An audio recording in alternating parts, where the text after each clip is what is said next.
दोस्तों, जैसे कि मैं अभी शिवखोड़ी से आया हूँ और आते आते अभी रात का समय जो है 8:30 का बज चुके हैं, जो कि एक दो बीच के लोकल प्लेसेस थे जो कि मैं नहीं दिखा पाया आपको। और लेकिन अब मैं पहुँचा हूँ कटरा के नज़दीक। ये प्राचीन मंदिर है बाबा जित्तो का। यहाँ की बहुत ज़्यादा मान्यता है। जो भी यहाँ आता है माता रानी के दरबार में दर्शन करने के लिए आता है, तो उसके बाद जो है वो यहाँ पे लोकल अगर घूमना चाहते हैं, आप साइट सीइंग देखना चाहते हैं, तो उसमें से एक है ये बाबा जित्तो का मंदिर। ये यहाँ का एंट्री पॉइंट है, प्राचीन मंदिर बाबा जित्तो जी का।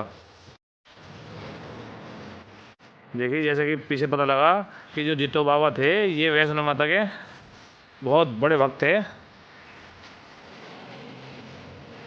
और इसलिए इनकी यहाँ मान्यता इतनी है कि जो भी वैष्णो देवी माता के दरबार में आता है दर्शन के लिए, जय माता दी, वो यहाँ जरूर आता है एक बार माथा टेकने के लिए। ये देखिए, इतना सुंदर दरबार बनाया हुआ है। ऊपर मयूर दोनों तरफ, बीच में सर्प है। जय बाबा की, जय बाबा की। ये देखिए,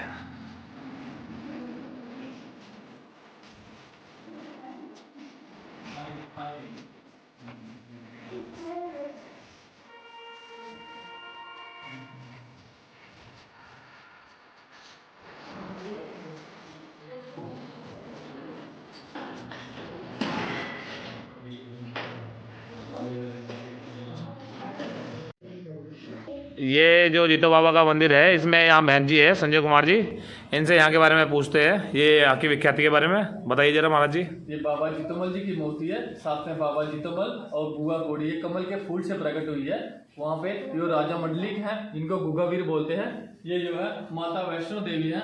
ये माता के परम भक्त रहे हैं। इन्होंने 12 साल तपस्या की थी माता वैष्णो की, और ये डेली खेतीबाड़ी का काम करके और माता के दरबार में जाते थे। होते होते 12 साल हो गए। जब 12 साल इनके पूरे हुए तो माता ने देखा कि यो मेरा इतना सच्चा प्रेमी भक्त है जो डेली मेरे दर्शन के लिए आता है, तो आज इसकी परीक्षा लो कि कितना सच्चा प्रेमी भक्त है जो डेली मेरे दर्शन के लिए आता है। और माता ने इंद्र राजा को बोला कि इतनी बारिश, इतना आंधी तूफान होना चाहिए कि भगत मेरे तक पहुंच ना पाए। और बाबा जी जैसे घर से निकले तो बारिश, आंधी, तूफान और इतने इतने ऐन के गोले बरसने लगे। और बाबा जी ने अपना पूरा शरीर तैयार दिया। उन्हें बोला जान चाहे चली जाएगी, मैं वापस नहीं जाऊंगा, मैं माता के दर्शन करके ही जाऊंगा। वो आखिरकार दरबार में पहुंची गए। जब गुफा में पहुंचे तो माता शेर के सवार होके आई और उन्होंने सन्मुख उनको इनको दर्शन दिए। बोले भक्ता, मैं आपकी भक्ति पर बहुत प्रसन्न हूँ, आप जो चाहते हो मैं आपको देने के लिए तैयार हूँ। अगर आपने राजगद्दी चाहिए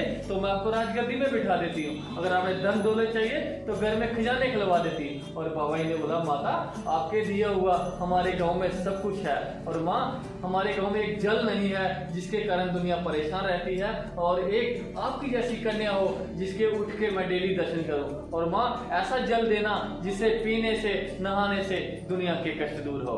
और बाबा जी ने, माता जी ने एक तार की कुंडी दी। उन्होंने बोला आप जहाँ लगाओगे वहाँ पानी आ जाएगा, ये लो कमल का फूल, जब उस पानी में नहाओगे तो ये कमल का फूल अपनी पगड़ी में रख देना।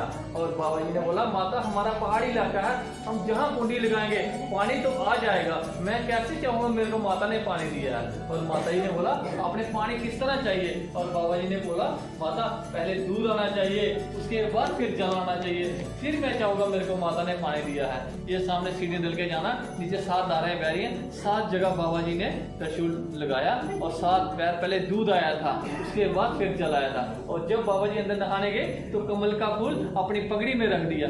जब नहा के बाहर निकले तो ये छोटी सी कन्या है, ये उसके बीच खेल रही, इसका नाम बुआ कोड़ी है। वो सांचे दरबार की जय। ये बुआ कोड़ी ये कमल के फूल से प्रकट हुई है।